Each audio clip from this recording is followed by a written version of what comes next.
Tokkummaa waldaalee amantoota wangeelaa Adaamaa tajaajila lallabaa maddiitti hojiilee sochii hawaas dinagdee magaalattii si'eessaan raawwachaa akka jiru beeksise. Manni amantichaa ijaarsa gamoo tajaajila waliigalaaf oolu magaalaa Adaamaa aanaa Buttaatti eegalchiiseera. Pirezidaantiin Tokkummaa waldaalee amantoota wangeelaa Itoophiyaa Paaster Tsaadiquu Abdoo saganticha irratti argamuun ijaarsicha eegalchiisaniiru. Walitti qabaan boordii Masarata Kiristoos Paaster Bojaa Sufaanee gamoon ijaaramu kun ammayyaa'aa fi abbaa darbii 8 jedhan. Tajaajila daldalaa fi iddoolee konferansiin itti gaggeeffamu akkasumas tursiisa keessummootaafis kutaalee mijatoo of keessatti hammataa jedhan. Adaamaan akkuma beekamu Smart Citydha.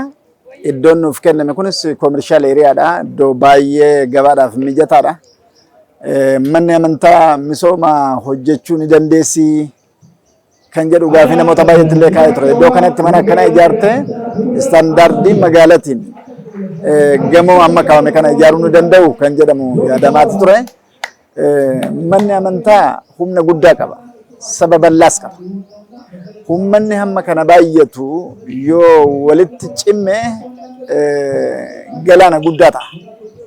Misooma irrattis yoo laalle manni amantaa kun magaala kana keessa gara 140 oltu magaala kana keessa jira. Tokkummaa kana irratti hirmaatee kan jiru jechuudha. Otoo gamoo lama iyyuu ijaare manni kun an akka fooqii Itoophiyaa keessaa mul'atu Nigdi Baankiin lagaaritti ijaare sana fakkeessee ijaaruu ni danda'a.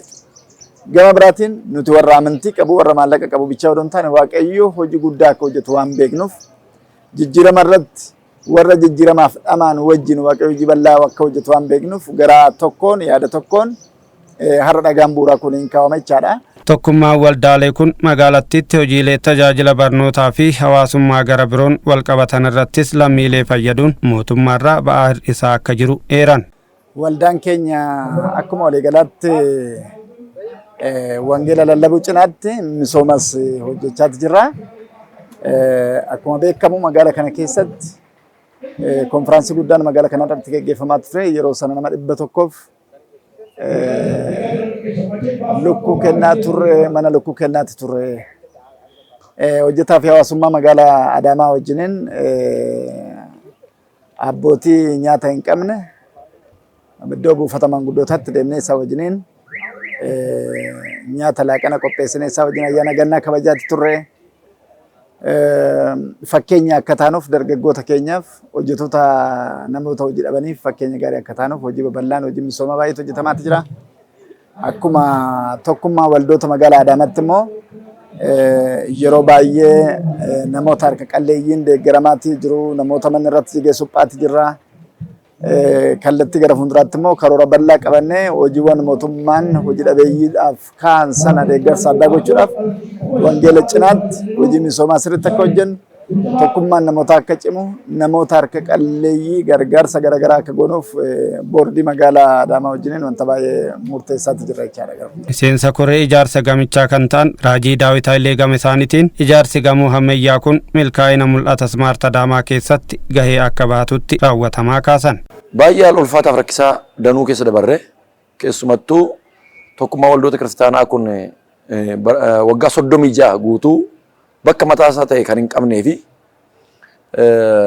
manneen amantaa 147 yookiis nama baay'inaan gara 90,000 ta'u of jalatti qabatee ofiisaatti bakka ijaarsa gamoo yookiis biiroo garaagaraatiif rakkachaa kan ture yoo ta'u waggaa 7 dura mootummaan akkasuma bulchiinsa magaalaa Adaamaa bakka kana nuu kennuudhaan yeroo har'aa kana keessa ragaan abbaa qabiyyummaa bakkichaa nuu kennamuudhaan dhagaa bu'uuraa keessummoon olaanoo fi hooggantoonni manneen amantaa qaamni mootummaa bakka argamutti dhagaan bu'uuraa abbaa darbii 8 ijaaruuf kaawamee jira. Gamoon har'a kaawame kun mixed building yookiis immoo tajaajila garaagaraatiif daldalaaf kan oolu bakkis bakka investimentiiti.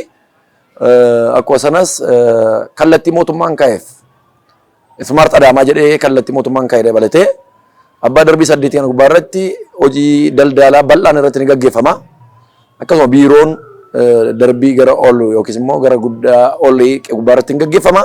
Qaamolee kun akka dhugoomu gumaachan galateeffachuun gara fuula duraattis deeggarsa irraa eegamu akka taasisan waamicha dhiyeessaniiru. Ijaarsi gamichaa waggaa 1 keessatti akka xumuramu odeeffanne. Kana keessatti qaamni mootummaa abbaan qabeenyaa miseensi amantaa kanaa miti mootummaa fi amantaa kanatti kan hordofne nu cinaa dhaabbatee hojii gaarummaa kanaa fi karoora mootummaan qabates marxa Adaamaa kana galmaan ga'uu akka dandeenyuu fi gamoo kana akka xumurru akka nu cinaa dhaabbata mootummaa fi miti mootummaan namni hundumtuu akka nu cinaa dhaabbatu waamicha dhiyeessuu barbaada.